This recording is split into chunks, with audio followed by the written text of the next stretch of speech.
Bom, com certeza você já assistiu o filme De Volta para o Futuro e se reparou com os carros super futurísticos, com design super diferenciado. Seria muito legal mesmo ter um carro parecido. Mas eu te contar se o carro do futuro já chegaram. Você conhece os carros elétricos? Bom, só para vocês terem noção, que no primeiro semestre de 2020 houve um aumento de 140% nas vendas de carros elétricos no Brasil. Pensando nisso, decidimos então criar um vídeo mostrando para vocês se financeiramente compensa ter um carro elétrico ou não no Brasil.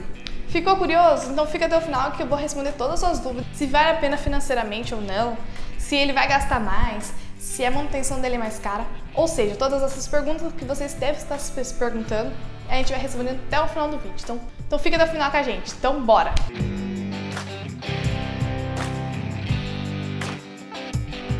Olá pessoal, tudo bem? Seja muito bem-vindo ao canal Fora do Cofre. Eu sou Camila Mendes. Se você ainda não é inscrito no canal, por favor, já se inscreva. É nesse botão de se inscrever. Ele é super rápido de fazer isso e ainda por cima é grátis. E lembrando também, ativa o sininho, porque toda semana a gente traz uns vídeos super legais que eu tenho certeza vai te ajudar na vida financeira.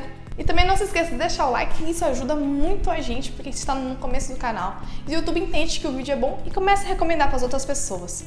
Já fez isso? Então vamos para o conteúdo. Bom, quando a gente fala que houve um aumento nas vendas de carro elétrico no Brasil, a gente não só está falando só no Brasil. Isso aconteceu no mundo todo. E esse crescimento todo não é por causa só do combustível em si. São diversos outros fatores que levaram a esse aumento de vendas. E um deles é a preocupação com a emissão de CO2. Mas se nós compararmos o carro a gasolina com o carro elétrico, qual seria mais vantajoso? Bom, para analisarmos isso, a gente precisa entender por que houve um aumento nos combustíveis. Até porque esse foi um dos maiores fatores que levaram os carros elétricos a ter um aumento de venda aqui no Brasil. Então vamos entender um pouco por que a gasolina está tão cara assim. Vamos lá, eu vou tentar explicar para vocês de uma forma bem simples para que vocês entenderem, tá bom? A gasolina é um dos combustíveis mais utilizados no Brasil, certo? E ela é derivada do petróleo, ou seja, ela é derivada de um produto escasso na natureza, a gente for pensar. Então, o petróleo vai fazer sim uma diferença no preço da gasolina. Você deve estar se perguntando, mas como o petróleo em si pode fazer tanta diferença no preço da gasolina? É simples, já que o petróleo é escasso, a oferta e demanda do produto vai fazer diferença. Ou seja, se existe muita demanda do petróleo e existe pouco petróleo, o preço se eleva. Outro ponto também que vai fazer uma mega diferença, os países que têm maiores reservas de petróleo são países desestabilizados, como o Irã, por exemplo. Isso também vai influenciar no preço do petróleo, que depois influencia no preço da gasolina. Mas não é só isso, existem outros fatores, como o valor de produção, impostos, o valor de venda, ou seja, são vários fatores que juntos fazem a gasolina subir tanto assim. Só para vocês terem noção, que o preço da gasolina no Brasil, durante a pandemia, não parou de crescer. Em alguns estados chegaram a ser mais de R$7 o litro o preço da gasolina. Agora, se entenderam um pouco como o preço da gasolina funciona, vamos entender agora como funciona o carro elétrico. Não vamos entrar em detalhes técnicos, vamos apenas simplificar para vocês, só para vocês familiarizarem com o assunto, certo? Mas antes, a gente precisa entender a diferença entre o carro elétrico e o híbrido. Vamos lá, o carro elétrico nada mais é que um carro movido apenas pela eletricidade.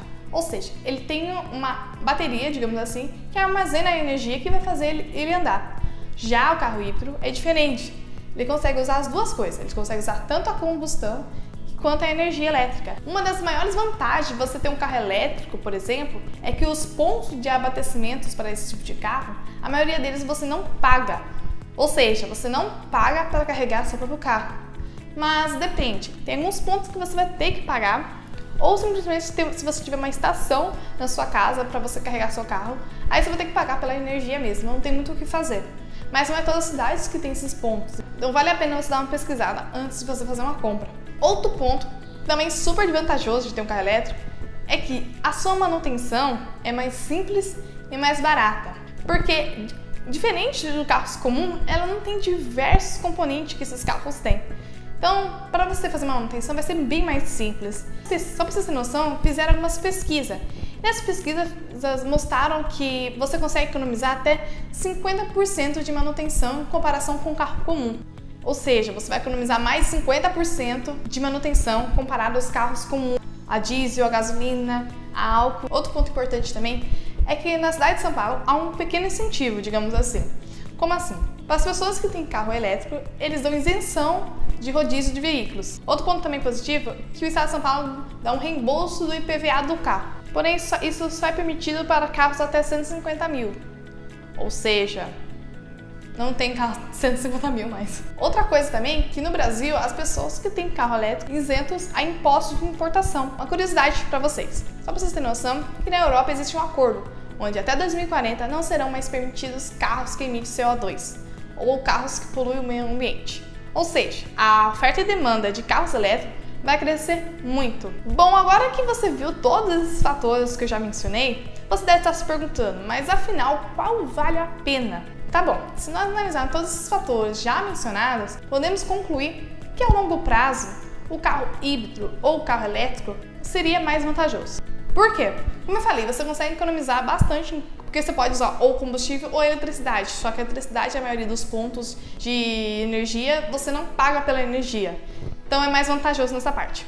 Outro ponto também, a manutenção dele é mais simples e mais barata. Então você vai conseguir economizar muito em manutenção. Outro ponto bastante importante é que você vai estar utilizando um carro que não emite CO2, ou seja, você vai ajudar o meio ambiente. E por conta disso, esses carros são muito silenciosos. Daí a gente entra em outro ponto, que são ruídos urbanos. Porque se pararmos para pensar mesmo, os carros são os maiores causadores de ruídos urbanos no mundo. Porém, como nem tudo são flores, esses carros ainda são muito caros. A maioria deles custam mais de 500 mil reais. Ou seja, ele não é ainda acessível para todo mundo. E também há outro problema, há pouco incentivo pelo governo para você utilizar esse tipo de carro. Mas como a gente viu, ao longo prazo, pode ser sim uma ótima escolha por causa desses fatores que eu já mencionei.